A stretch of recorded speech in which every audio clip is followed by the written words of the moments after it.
Well, there she is right there. She's on already. Welcome, everybody, to Brainstorming the Human Connection. My name is Lawrence Diggs. This program is brought to you by the South Dakota Humanities Council. And we'd like for people to interact with us. This is really an interactive program. It can seem like a kind of a talking head thing sometimes, but it's really designed for people to have serious conversations and active conversations. Everybody's ideas are well worth it.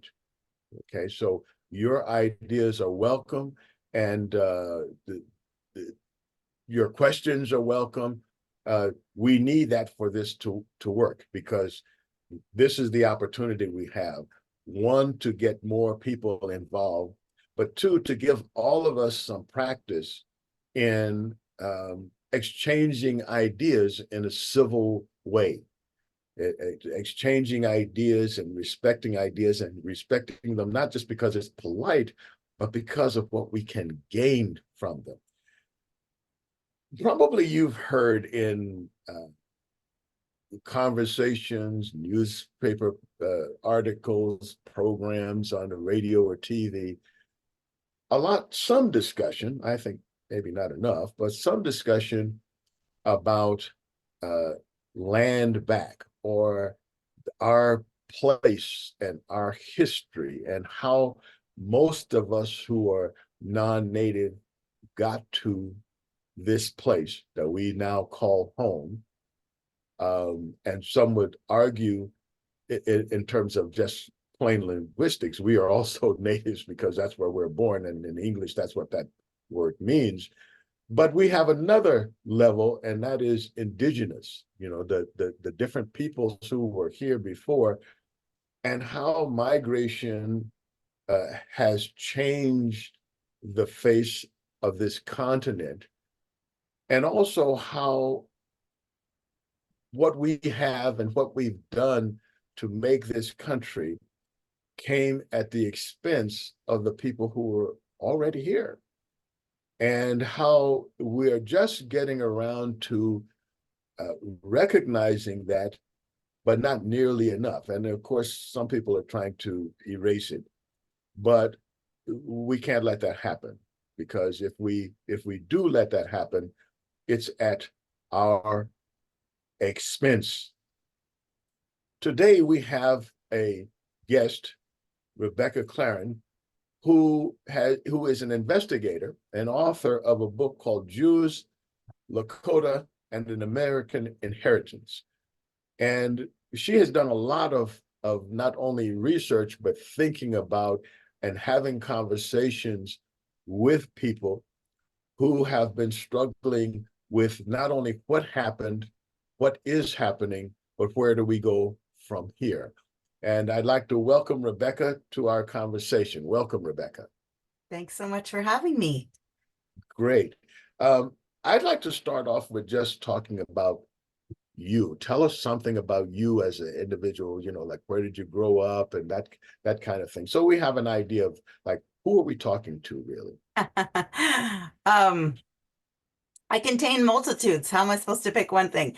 I'm just kidding. I grew up in Seattle, and I have been writing about the American West for more than 20 years. I've been a journalist primarily during that time, writing for magazines. I also wrote a novel. I have two my kids are 9 and 12, and when they were babies, I couldn't figure out how to be on deadline and traveling around like I had been as an investigative reporter. So I decided to do a thing that I think I did with some hubris, and I wrote a novel called Kickdown, which is also set in the American West, and it's a story about family and about land, actually, as well. And then for the last 5 years, I've been working on this book, The Cost of Free Land. I am a Jewish American person. And as you know, or you may not know, this book is about my ancestors who were Jewish homesteaders on the South Dakota prairie. And it grapples with the entangled histories of my family and their Lakota neighbors. Mhm. So that's the next question I wanted to get into, and that is, tell us about the journey of your family from Russia Yeah. to the plains of South Dakota, your ancestors. Yes, Tell us thanks for about that that. question. So it was important to me, even though this to me is a very American book and an American story. My chapter one actually starts in Russia because, like so many of us who are not indigenous, my family came to America. I wanted to ground why they left where they left. Why did they come here? And what were the circumstances that it was under? Because for my family, like so many Americans, they left because their lives were really not safe where they were coming from, and they were hoping for a better life for their children. So my family in the 19th century had been living in an area of Russia that was called the Pale of Settlement. Jews were only allowed, for the most part, to live there. Jews living there could not own land, and there were a host of other restrictions on their lives. There was a lot of violence towards Jews at the time. In Russia, as in Europe, the dividing line was, are you Jewish or are you not Jewish? That was the main sort of sense of class and the way society was regulated. My family comes to America, and of course here it's all about race, and they look pretty white, and so there was a certain social uplift of class that they, just by getting to America, they received, and they didn't all come at once, but by 1906, all my great great grandparents and all six of their children had gotten to America. And in part, they got here because my great great grandparents received a free federal homestead on the South Dakota prairie. And that was since we're in South Dakota, so many of you are in South Dakota, it's lovely for me. I've been doing so many of these lectures and no one knows anything about South Dakota or the geography, but I can tell all of you they were right on the Pennington County, Hockin County line, and their ranch, which by the 50s, my family owned almost 6,000 acres. That was about 13 miles from Bridger, South Dakota. So the very southwest corner of the Cheyenne River Reservation. One of the interesting things I find is that the people who immigrate are often to this country are often immigrate here because they were being persecuted. And interestingly enough, when they get here, they start to persecuting others the same as they were persecuted. And I find that an odd kind of human reaction.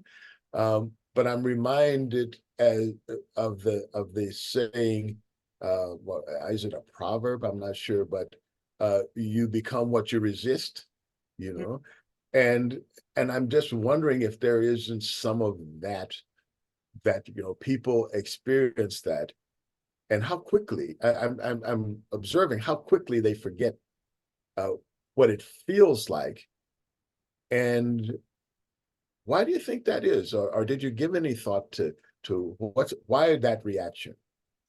Oh, I thought about that a lot. I mean, there's a line in my book that says something to the effect of what does it mean for people to escape oppression and then become part of an oppressive system? I mean, I think I understand a lot about it, and I think I understand that it's because of fear. My great great grandfather was beaten to within an inch of his life and left for dead by a mob of Russian peasants in Odessa. And my family came to America, and their status here, though it was more improved by the fact of their skin, they were still incredibly unstable. They were worried all the time. When will the shoe drop for us? When will we as Jews be ridiculed again? When will we have to flee for our lives? When will we be in exile again? So they worked so hard to assimilate.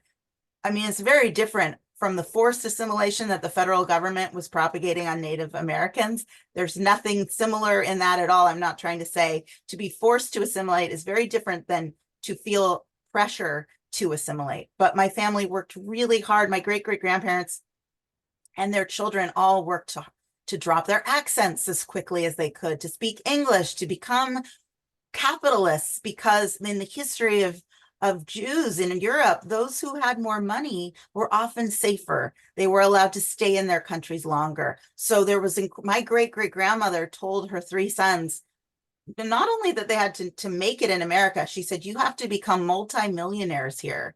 And she also said, and the land will be the key to that. The land in the West is going to be the key to that for you.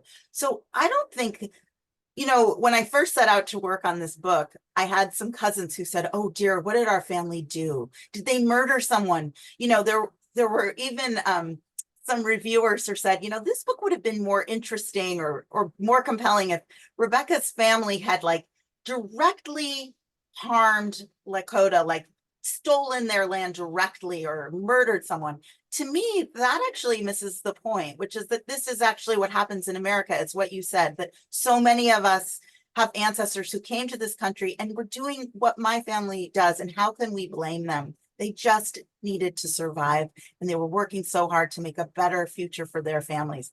But they lose, they sacrifice in that, maybe some of that humanity of recognizing that they are then contributing to the oppression of others. They worry about it less, seemingly. I have so many family documents. I was sitting on a trove of original letters and diaries. I couldn't find anything in any of that that talked about my family connecting the oppression they had experienced as Jews and the oppression that's happening to their Lakota neighbors really close by, who they're interacting with. I didn't see that. But there's a judge that is an indigenous judge who's become sort of a mentor to me and is an elder of the Yurok Nation in California. And she said something that I wrote in the book that I think is very relevant to this conversation. She said, you know, when you're running, her name's Judge Abby Abenanti. And she said, when you're running for your life in terror, which is what your family was doing when they came to America, you're not stopping to have a quick restorative justice conversation along the way. She said, it takes several generations for people to sort of not be living with the trauma and the inherited trauma, which is really like the children of immigrants so often also experience. And she said, that's why it's appropriate that it's come to you and to your generation. You're fortunate. You didn't grow up with that trauma. And so it's important. It's right that you now are taking responsibility to consider those harms that the federal government created at great benefit to your family. Well, you know, that I think that brings about the issue of cognitive dissonance too. It's like it's very difficult to reconcile, even if you know cognitively that there's a wrong being done. When you're hungry and you're made given the choice between your family starving to death and killing your brother for food, many people choose the latter because they don't know what else to do. It's not that they showed up and say, hey, you know, how can we kill this guy? But you're placed in that position. For example, a lot of people who are brought over as let's say workers and with the offer of free land, as you know, they weren't told that free land was actually stolen from someone else. That's and right. they have no way, since they didn't grow up in that, how would they contextualize that until they have already left their country? They have no place to go back to now. They're stuck. They almost are forced to do it. So can you talk a little bit about the conflict, the internal conflict of being in a position where you have to do something wrong or feel you have to do something wrong to someone else in order to survive? Well, I have to say, I don't know that my family was feeling a lot of conflict. That's sort of what I mean. I think they were coming with a lot of fear and baggage of their own trauma, and they wanted to do what it took to survive. And also, you have to remember, they arrive in America. It's in the early 1900s, and they become. I write a whole chapter about this. Before they head out to the South Dakota Prairie, they're living in Sioux City, Iowa. And I did a lot of research, and the kind of media they are experiencing is reinforcing over and over again that they should be afraid of what we called then Indians and the Sioux. I use the term Lakota in my book because that is the term that most Lakota people that I interviewed prefer than Sioux. But the fact is, you know, if they had read a newspaper, if they went to the theater, if they saw a Buffalo Bill show, which I'm sure they did, it's all incredibly racist messaging that they're learning. And so they are immigrants, they're trying to get by. And so that's what they are absorbing, this fear that really at that point is not based on any real, there's no, the captivity narratives that were so widespread in the 1600s about interactions on the frontier between non-Indigenous people and Indigenous people. By this point, that's not happening. The people with the most to fear are the Lakota and other Native Americans. And yet the way the story is being told by government officials, by the press, by theater experiences, it's that there's still a lot to fear. And so I think that's what's going on in my own family's mind is a fear of the other, and how do we survive here? I don't think they were stressed about it. I don't think they were grappling. I think that's why it's my place, and I try to do some of that grappling on the pages today. That's a very interesting insight, and I'd like to explore that more, looking at the personal experiences that people have. Can you give us some examples of experiences that people had in those interactions? They're new here. They're, you know, they are in contact with the local people, and of course we're talking about the story of your family, but we're in doing that, we're also like shedding light on similar experiences and extrapolating from that how we in America have treated the Lakota and other indigenous peoples.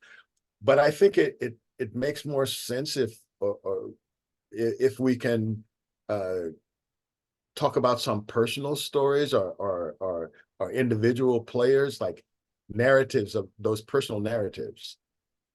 Sure. I mean, this book really started with 3 questions that I had. What are the stories we tell in families and in nations? What are the stories we don't tell? And why don't we tell those stories? And so I grew up with amazing stories about my family's life on the prairie. There was the story about my Uncle Louis, who could stand on the back of a horse. There's the one that I consider our greatest hit that all the women in my family love to tell, which is about my great-great-grandmother who would send her daughters in the winter in South Dakota outside to crack the ice of the creek that ran behind her claim shack. She would then strip naked and dunk herself in that freezing water.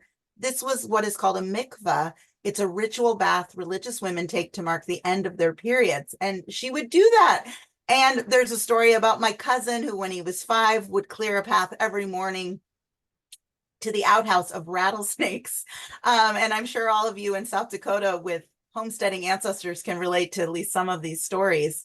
But there weren't a lot of stories about my family interacting with the Lakota. And a friend and a source of mine who's an historian said, that is proof of the federal government's aim. They wanted to create an invisible and not so invisible wall on the prairie that kept settlers separate from Native people. And I mean, at the time when my family moved to the prairie, as I understand it, well, first, for sure, Native people couldn't leave the reservation without a permit.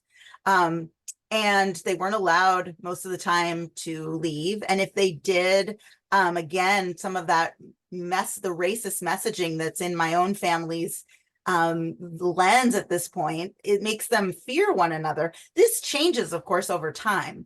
By the 30s and 40s, there's stories of my Uncle Louis making friends with Lakota men. But early days, that was what things were like. And yet, and you can, when I did a little tracing of this history and what I call these entangled histories, to me, the land, who has it, who doesn't, it's really a kind of thread throughout this whole book. You know, you see the ways the land for my own family psychologically is so important. My great-grandparents called this the good earth. My great aunt, who's still alive, who's 91, talked about her parents who were both homesteaders. in an area that to this day locals call Jew Flats, is what this area where my family homesteaded was called. You know, it made them feel more American. The fact that they could own land helped them sort of shake off their suspect immigrant status. It also has real value to my family. I pulled every single deed on my family, on the land my family owned, and then I pulled every mortgage on that deed. And so you start to see a pattern when you look at those mortgages and compare them to what I was learning from all those family documents, that my family would take out a mortgage and then they would buy more land, or they would take out a mortgage and they would start a business that wasn't dependent on weather, or they would take out a mortgage and they would move. And when I adjusted for inflation and counted up how much the mortgages were for my family, it comes to $1.1 million today's money that this free land gave them. And on the other side, across the border of the Cheyenne River Reservation, you know, the federal government is doing this process of what we today, many of us call cultural genocide, where Lakota religion is now illegal. Lakota language is not, you aren't allowed, kids aren't allowed to speak it. Children are being taken away, often forcibly, from their families and sent to boarding schools where they are not allowed to speak their language or have their traditions.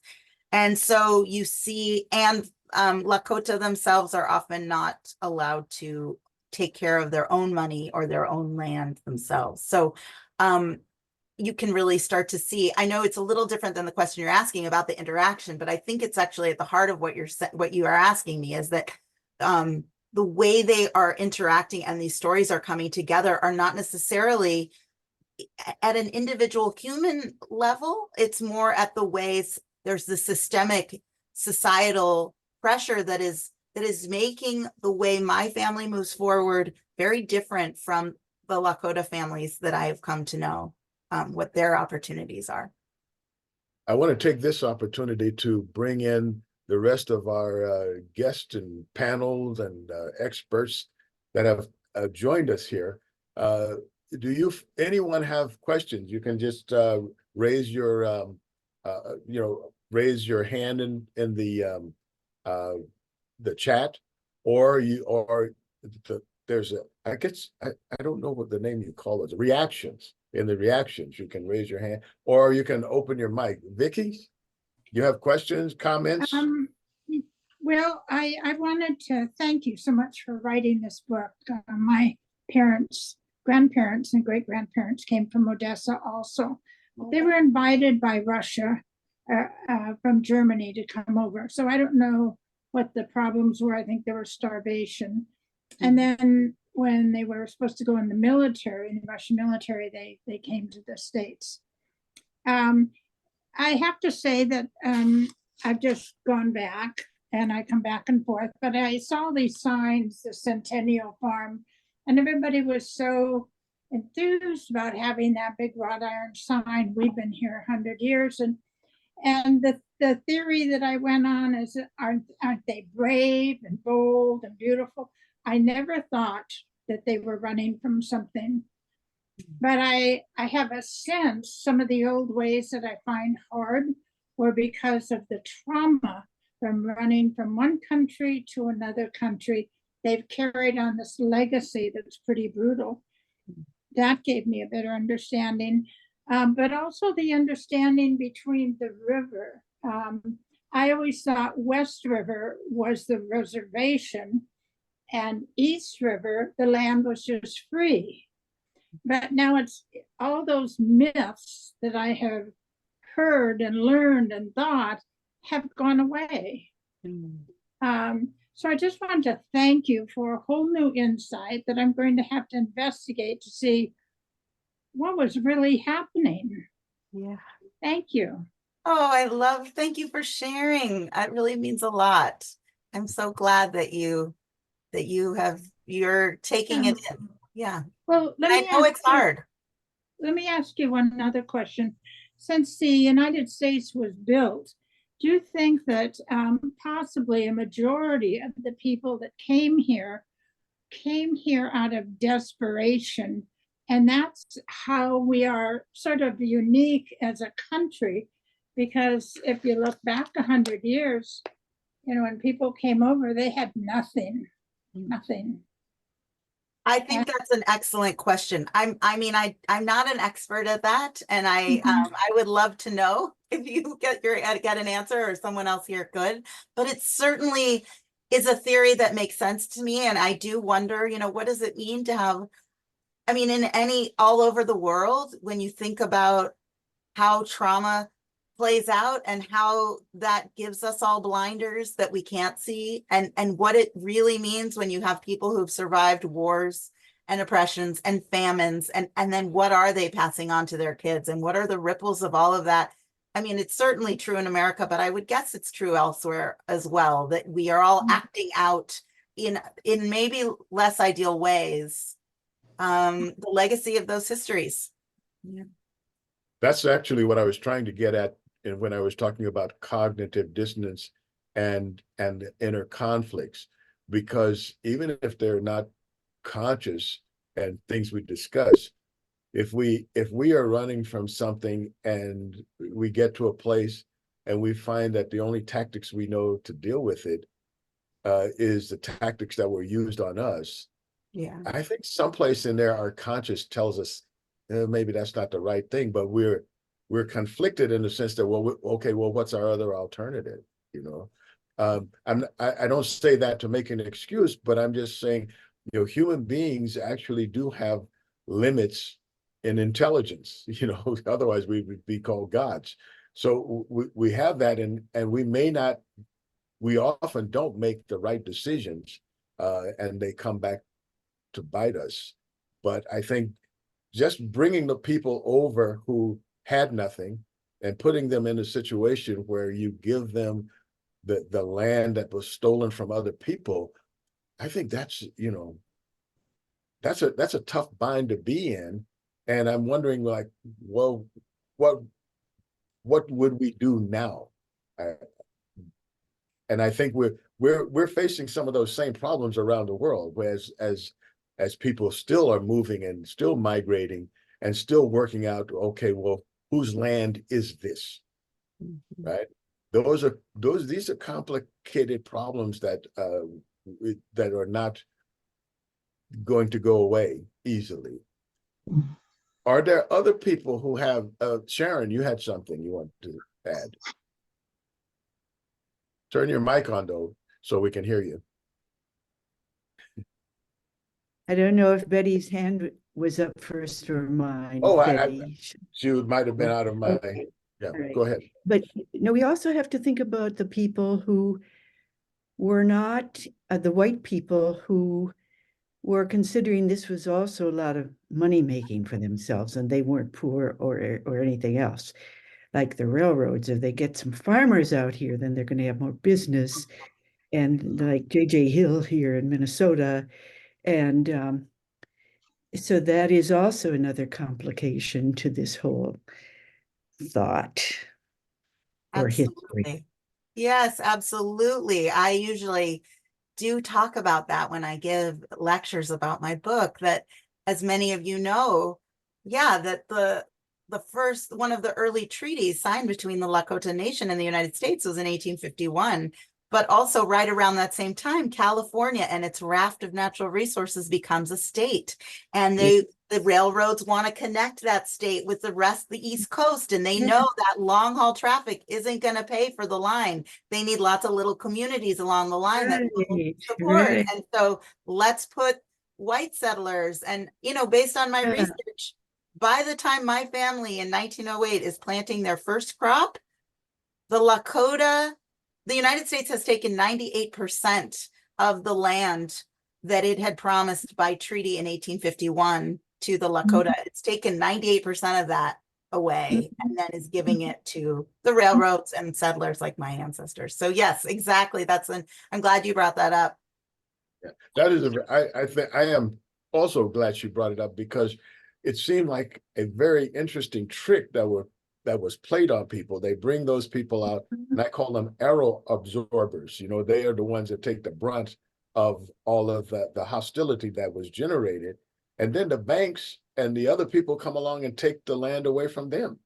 And so in the end, most of those people don't really end up with very much either. I mean, if you look at the numbers of people who came and see how few of their ancestors still have the land, it's in the end, it came back around to bite them. Lawrence, we have a hand up. Lakota Voices Book Group has their hand up. Yes, didn't see that. Go ahead. I think your mic is not on though. The mic is There, I hear you now. Hello. Okay, go ahead. okay.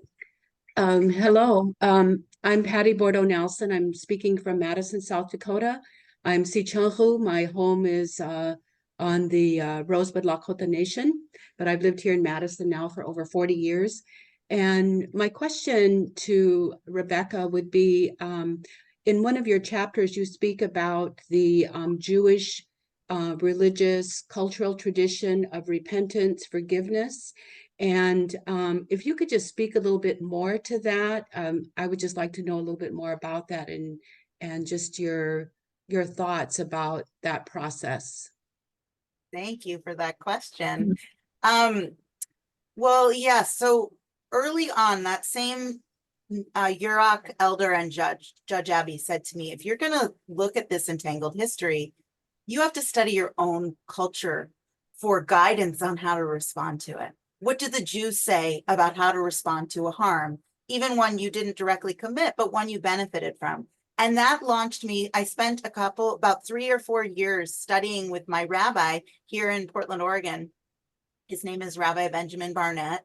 And we did a traditional form of paired study called Hevruta. And we looked at ancient Jewish texts, so the Torah and the Talmud, for examples and guidance that are stories about how have Jews for hundreds and thousands of years stepped into repairing relationships after harm. And throughout the book, I don't include every single thing we studied, but I include the ones that really resonated with me and that felt like the most useful. And there are quite a few that I lay out in this book. I'm trying to think of maybe just one to share right now, and it's hard because I think they're all very important. I mean, one is this story that I really love. It comes from Deuteronomy, and it's from the pre-Israelites talking about what do they do if they discover that a murdered person's body is in the middle of a road and you can't figure out who did the murder.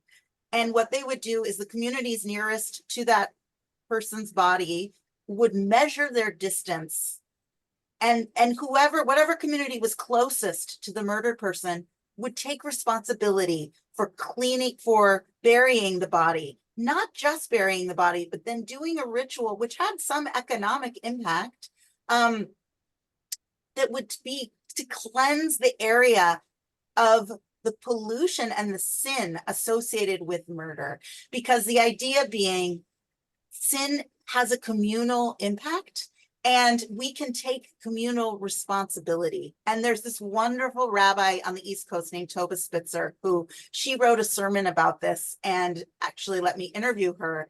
And she talks about how do we all measure our distance, us living in America today, from what she calls America's twin original sins, the enslaving of humans and the taking and stealing of native lands. How do we measure our distance? And I talk about in the book, as the descendant of homesteaders, my distance from the theft of native land is closer than someone whose ancestors arrived on slave ships or who came to America last week as an immigrant. But I would say, and many historians have said it better than me, that we all living in America today are benefiting from the taking of native land. It is the foundation of our highway systems. So much of us have gone to schools, land grant universities, where those schools have afforded us cheaper education because they were created with land taken from native people. I mean, the list goes on and on. I do talk about it in my book. But I hope, is that one of the ones that you were hoping I would talk about? Or was there something else? Oh, I can't hear you. Oh, sorry. Okay, thank you very much for that. I guess I just wanted to hear you speak a little bit more about that. And the other thing I was wondering about is, have you actually, with your rabbi there's a lot of, indigenous people that live in Oregon. And I wondered if you had ever presented something like that with some of the indigenous people that are living there. I mean, actually like spoke to them about the ritual and maybe actually did the ritual with them. I mean, to me, it's important to actually like demonstrate that in like real action, I guess. And I think that somehow something like that that's done very publicly, I guess for me as a Lakota woman, I think it would go a long way. I am still waiting for one of the presidents of the United States to do a very public apology. And not to say that that's going to fix everything, but it certainly would be a very small token gesture of making that apology, say like they have done in Canada and then also in Australia, and so, I just wondered if you've ever actually done something like that with a group of people in Portland or in Oregon, not necessarily Portland, but in Oregon. Yes. So I did an event in December there's an organization here called Seating Justice, and it's run by a Indigenous woman named Siadam Edmo. And she and I have known each other for 7 years. Before I wrote this book, I wrote a series of stories about Native America, and she was on my advisory board for that book. So we have a lot of trust with one another, and she really, really had liked the book. And we did an event together with each other and my rabbi, and over 200 people were on this virtual call that were mostly Oregonians. And I won't say that we did this ritual or anything, but we had a really long extended conversation about how do we make land acknowledgements actionable, because they bug me when they don't actually have any action behind them. I know they're an important tool and they're an important educational tool. And so actually she is working on creating a fund, a land acknowledgement fund that has memorandums of understanding with all of the Native nations in Oregon, so that synagogues such as mine, my hope and the thing I've been working on with my synagogue is, which is a very social action oriented place. What we're thinking about doing is, like, every time we do a land acknowledgement, $5 in a jar, and we've partnered with Siadam, and that money goes then to the Native nations in Oregon. And I mean, I don't know if it's $5, I'm just making that up, but that there's some sort of sense that there is community building going on. And that was important to me. I write in the acknowledgements of this book that this whole book could be seen as a land acknowledgement to the Lakota people, but that I wrote this book mostly in my attic here in Oregon. So because of that, I actually did give a little money to Seating Justice, and also to the effort to bring buffalo back to the Lakota is also part of it. And I don't know if we want to get into it, but I did come up after a lot of conversation with Doug Whitebull, who is a Lakota elder and educator and former coach, and his great-grandfather and my great-great-uncle took a somewhat mysterious photograph together in what I think was 1919. And it's through that picture that I got to know the Whitebull family, and their family stories are in the book. And after a lot of conversations with Doug and others, I did come up with a reparation that my family is doing and that other families can be a part of. And if you want me to talk about it, I can, but I don't need to. I don't really want to center that. There are a lot of examples, even though we don't have, unfortunately, that national leadership to just begin by an apology, to grapple with this history. So many schools in America never teach this history, as you know so well.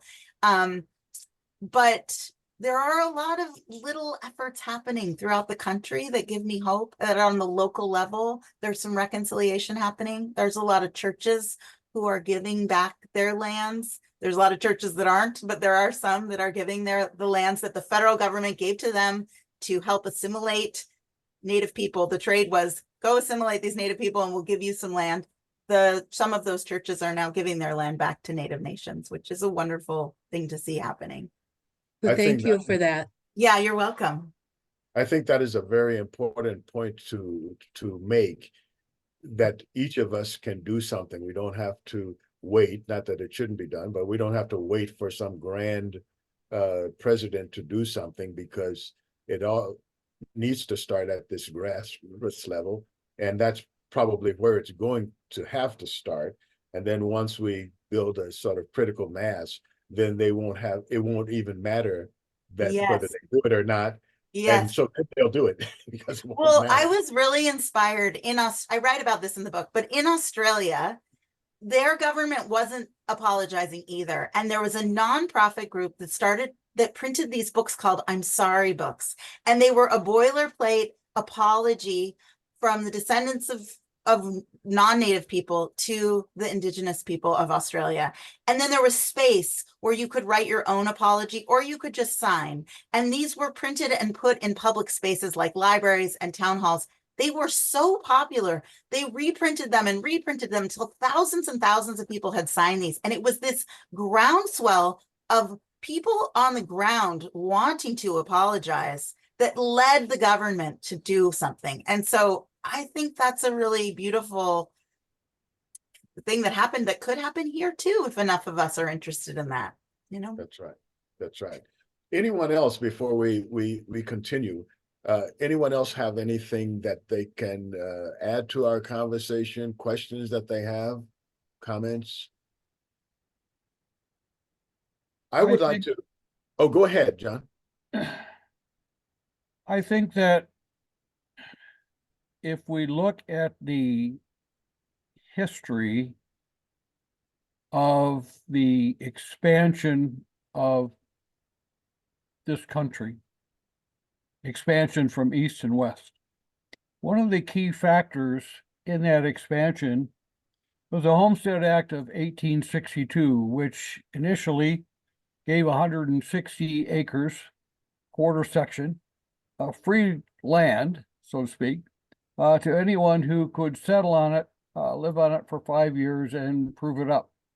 The various amendments to that act continued on into the 1920s, and some part of that, I'm sure, was a factor in our author's family's settlement.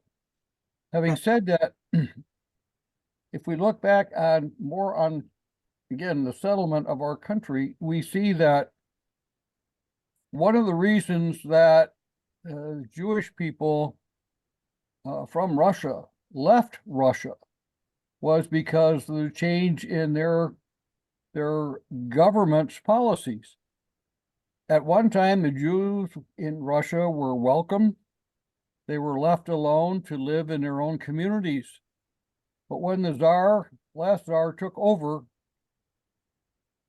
he found disfavor with the Jewish people. And one of the things that he did that was as much a catalyst, I believe, as anything, was then to require conscription into the Tsar's army. And from my studies, many people, if I'll call them Germans from Russia, but they were of all religions as well as ethnic groups, left because they did not want to serve in the military. They felt no affection for the Tsar and the Tsar's policy. So between that act in the middle 1800s in Russia and the opening up of the West for settlement through the Homestead Act of 1862, brought many people into what was then called the Western Territories. You see, South Dakota and North Dakota did not become a state until 1889. And yet the Dakota Territories were open for settlement as part of the Homestead Act. We have to look at the entirety of the issue, I believe. And one of the dangers that I see currently is looking at our society and our values in the mid to late 1800s through the lens of the 2000s. It's very enlightening. It's very eye-opening. Are there apologies to be made? Without a doubt. But I think we have to have a much greater understanding of the who's and the what's and the whys of the times that were made before we can just grant a carte blanche apology to anyone for anything. So thanks. I'll get off my soapbox. I completely agree. I think if we could teach that history with all its complexity and messiness and nuance, and really, that's exactly why my book starts in Russia. And it's exactly what I'm trying to do in my book. And I hope that all of you on this call have a chance to check it out, because that is very important to me. And I think if we could tell the history with all the layers and all the messiness, we today could step towards it in a much clearer way than so many of us are now, as the person who first spoke said, is sort of like trying to understand what are the myths I was taught and what actually happened, and trying to make sense of that now. Because I do think that's what we're here to do. I write in my book, this book, like all books, speaks as much as is more about the present moment than it is about the past. That's what we can't help but do that as writers. We're writing about, we are who we are now. And so I'm bringing this moment to my assessment of the past. Oh, I don't know what happened, but yeah, anyway, thanks for speaking. I don't know. I know, Betty, did you have, I don't want to put you on the spot, but I'd seen your hand raised. Did you have something you wanted to say? Well, yes, when you were speaking about our stories and how they need to be looked at, that is still so much a part of us being able to reconcile with our family trauma, because I'm a product of a mixed family of European and Native American Dakota. And it's really brought so much to my life to find out about cross-generational trauma. And it's explained a lot to me about my mother. And so this is definitely a very timely book for all of us. It's very, are you going to be at the book festival? Is that what I just saw? Oh, good. I have been invited. Yes, I'm excited to be there. Yeah. Good. Thank you. That's all I was thinking about earlier. Thank you. Thanks for sharing. Is there anyone else?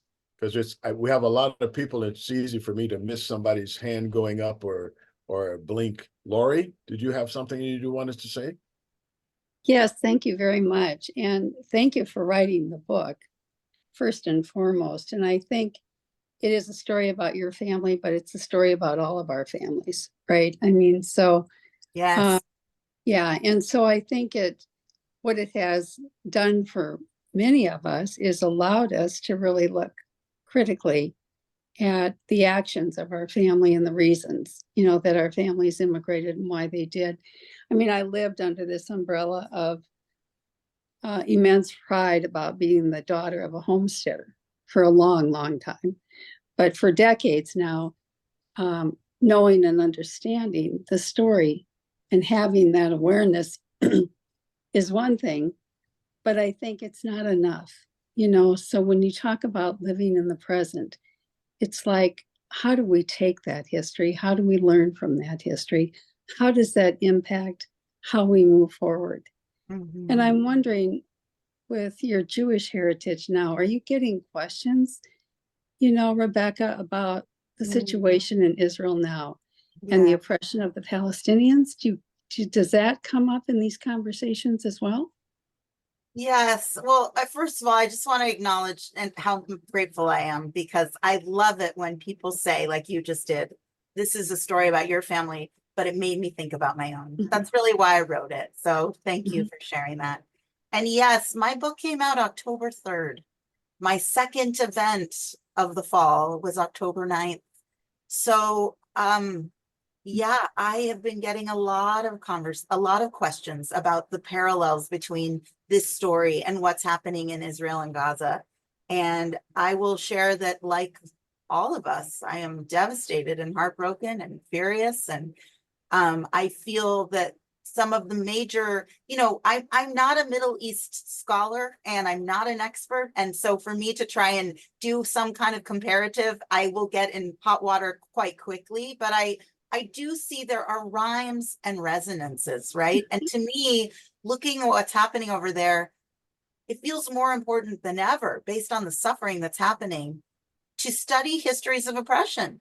Because I really feel like when we can really study history in a clear-eyed way, and we make it messy, when we get all the threads, all the people's versions of that history, we can step towards it with a lot more empathy. That's been actually my own experience, and it's what other people much smarter than I say over and over again. And it's like that a key to opening our hearts is to understanding each other's past. So much dehumanizing language that I have read the United States used to describe Native people. It's been hard to listen to Hamas and the IDFs, many of the languages that they use, not necessarily the Israelis themselves, all Israelis or all people living in Gaza, all Palestinians, but their governments, they use that same dehumanizing language to justify the murder of each other. And it's really heartbreaking. And so I do feel like that's a real touch point there that's similar to the history here.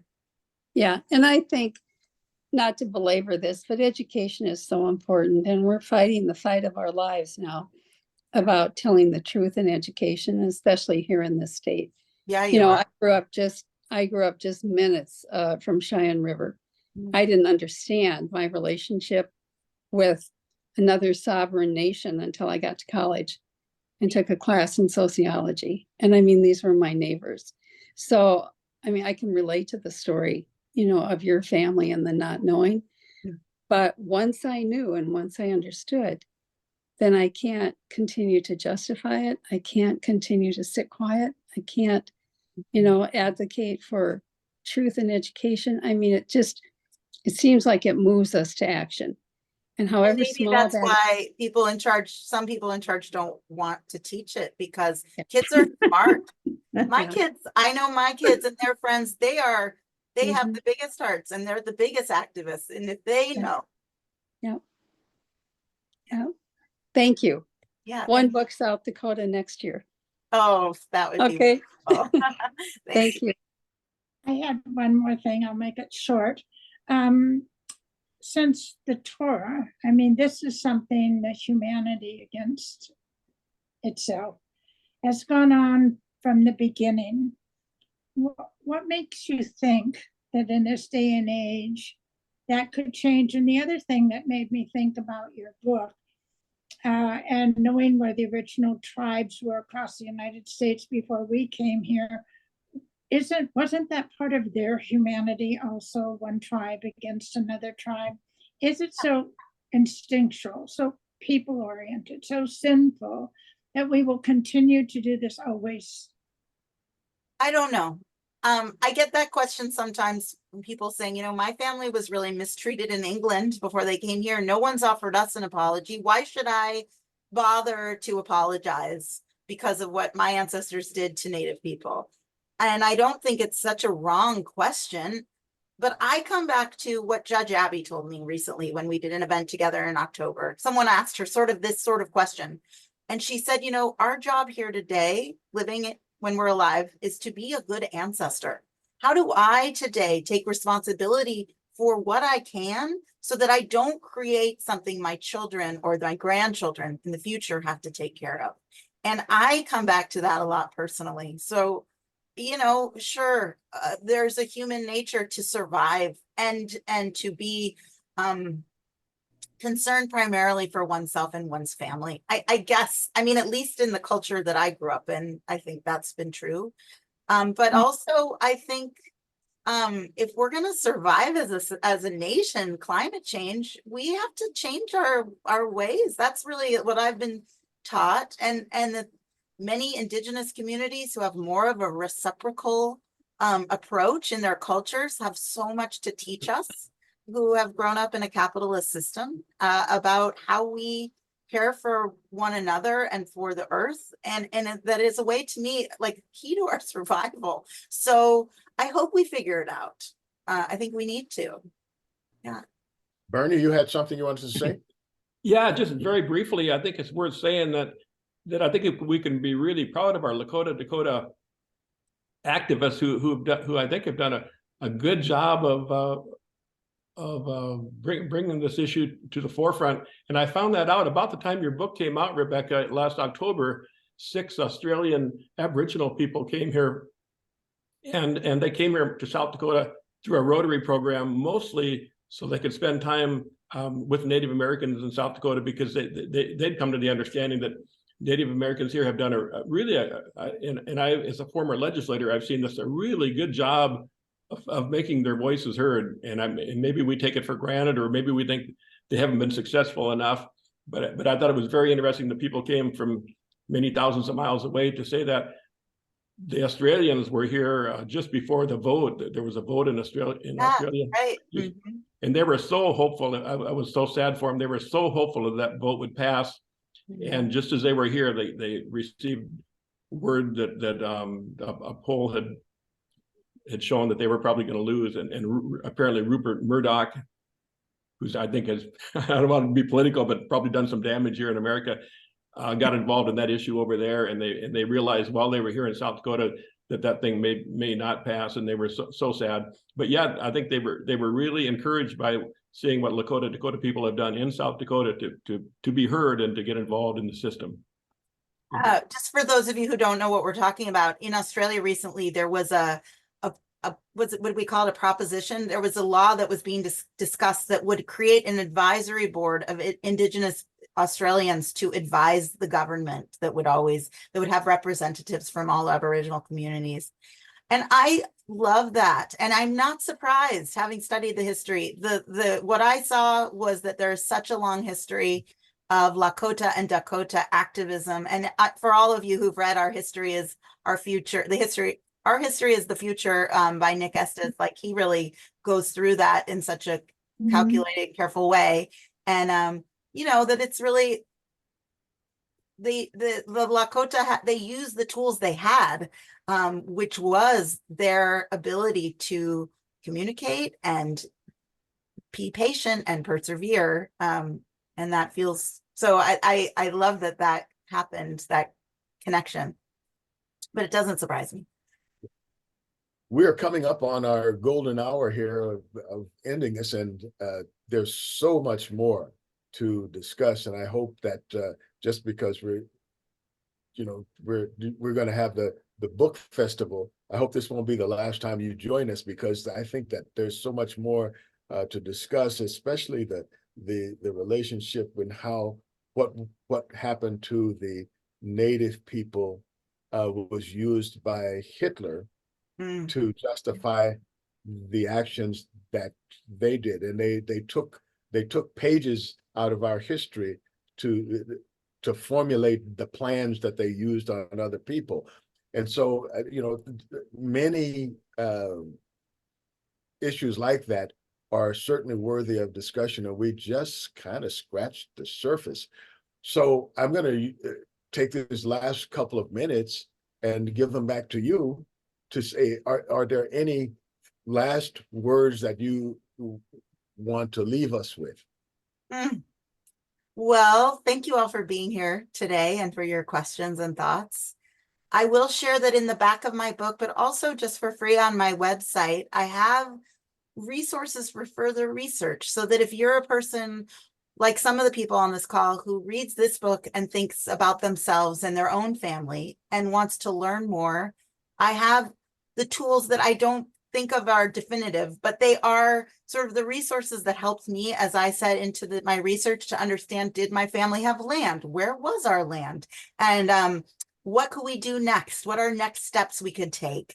And it's sort of both to sort out, how have I benefited by federal action that came at harm to Native people? How do I measure my own distance? Tools for helping you do that. And then information, if you did want to step towards some sort of repair, examples of things that are being done. And I hope that's useful.